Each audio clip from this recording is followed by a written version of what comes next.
네, 안녕하세요. 2강 이론 윤리학의 기초 부분 보시겠습니다.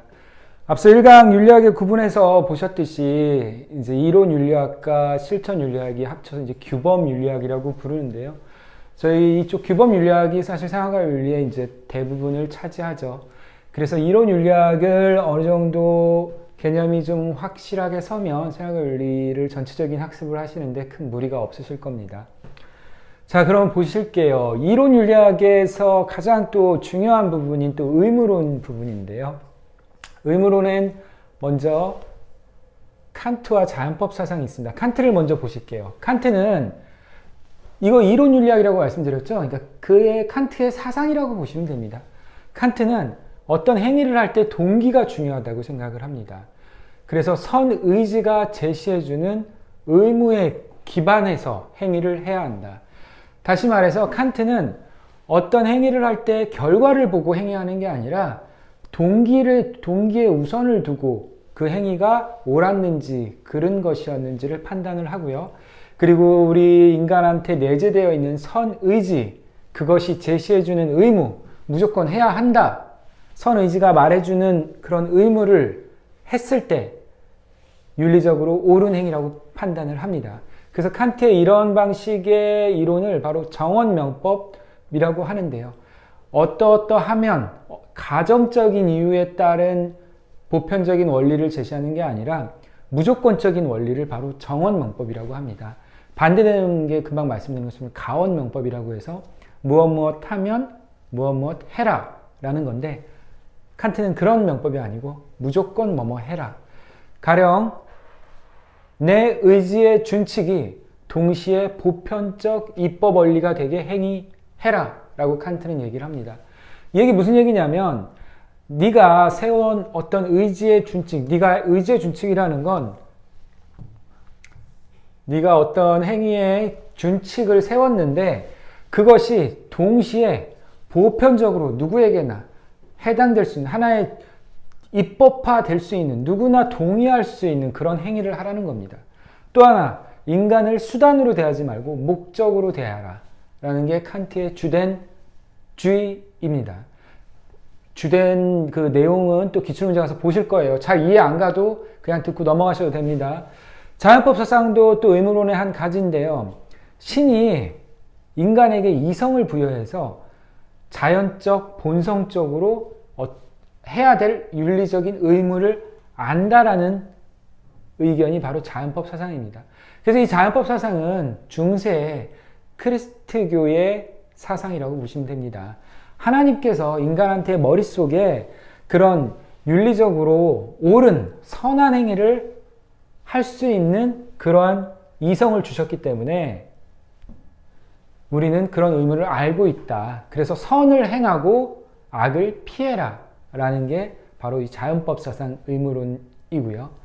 자, 그리고 공리주의가 있습니다. 공리주의는 뭐냐면, 아까 칸트의 의무론은 동기가 중요하다고 그랬죠.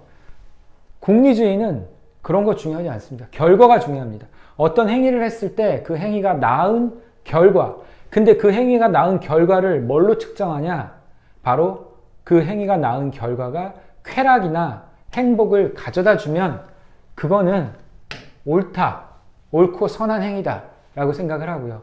그래서 그 옳고 선한 행위가 어때요? 최대 다수, 최대한 많은 사람들이 최대한의 행복을 낼 수 있는 그런 행위를 했을 때 그게 윤리적인 선이다, 옳은 일이다 라는 생각을 가지죠. 그거를 다른 표현하면 이제 유용성을 극대화한다. 유용성이라는 게 바로 쾌락과 행복을 가져다 주는 것을 의미합니다. 그래서 단어만 조금 다른 거고 같은 개념이고요. 이것도 역시 좀 더 기출문제 가서 개념을 살피도록 할게요. 그리고 덕윤리라는 게 있습니다. 덕윤리는 행위자의 품성과 덕성을 중시하는, 그래서 어떤 행위를 하는 개인의 그런 덕성에 크게 의지하는 것이 바로 덕윤리입니다. 이러한 덕윤리는 공동체의 구성원으로서의 삶을 강조를 해요. 그래서 개인이 공동체 내에서 어떻게 선한 덕성을 가지고 행위를 하는 게 좋은 그 공동체에게 공동체를 좋게 만드는 게 바로 덕윤리가 되는 거죠. 그래서 덕윤리는 공동체나 전통, 그리고 공동체의 역사 이런 걸 중요시 여깁니다. 그 공동체의 맥락 뒤에 가서 보실 거고요. 그리고 기타로 이제 배려윤리라고 있는데요. 배려윤리는 뭐냐면 여성적인 윤리라고 생각합니다. 배려해주는 윤리. 이런 거 우리가 남성과 여성을 구분지어서 생각할 때 어떻습니까? 좀 더 여성성에 좀 가까운 윤리라고 볼 수 있겠죠. 그래서 기존의 윤리관들이 대부분 뭐 칸트도 그렇고 이런 크리스트교 사상도 그렇고 공리주의 다 이거 대부분 남성들이 만든 논리들이죠. 어떤 합리주의에 입각한 생각들인 거고요. 하지만 이 배려 윤리는 그러한 합리적이고 남성 중심의 윤리를 벗어나서 좀 더 여성적인, 여성성이 부각되는 배려, 공감, 그리고 책임, 유대감, 이거 약간 어머니, 모성적인 그런 느낌이 좀 들죠. 그런 여성적인 윤리를 강조하는 겁니다. 그래서 이성과 합리 이런 부분에 좀 반대하는 윤리고요. 키워드 보시면 인간관계, 헌신 뭐 이런 부분을 중요시합니다. 그리고 기타로 또 의사소통이라는 이론이 있는데요. 자유롭고 평등한 의사소통을 통해서 모든 당사자들이 합리적으로 동의하게 된다면 그게 윤리적인 선이다 라는 의견을 갖는 겁니다. 그 키워드로 보면 뭐 담론, 서로 담론 말이 좀 어려운 듯한데 그냥 서로 토론하고 그래서 토론을 통해서 이해에 다다르고 합리성, 뭐 합의에 다다른다 이런 의미를 갖습니다. 자, 이 부분도 기출 문제를 통해서 볼 거고, 자, 한번 정리하면 어떻습니까? 별거 없죠? 의무론, 거기에는 칸트와 자연법 사상이 있고, 공리주의, 덕윤리, 배려윤리 등이 있다 정도 알고, 의사소통 이론이 있다 정도 알고, 뒤에서 기출 문제 풀면서 좀 더 나아가 보도록 하겠습니다.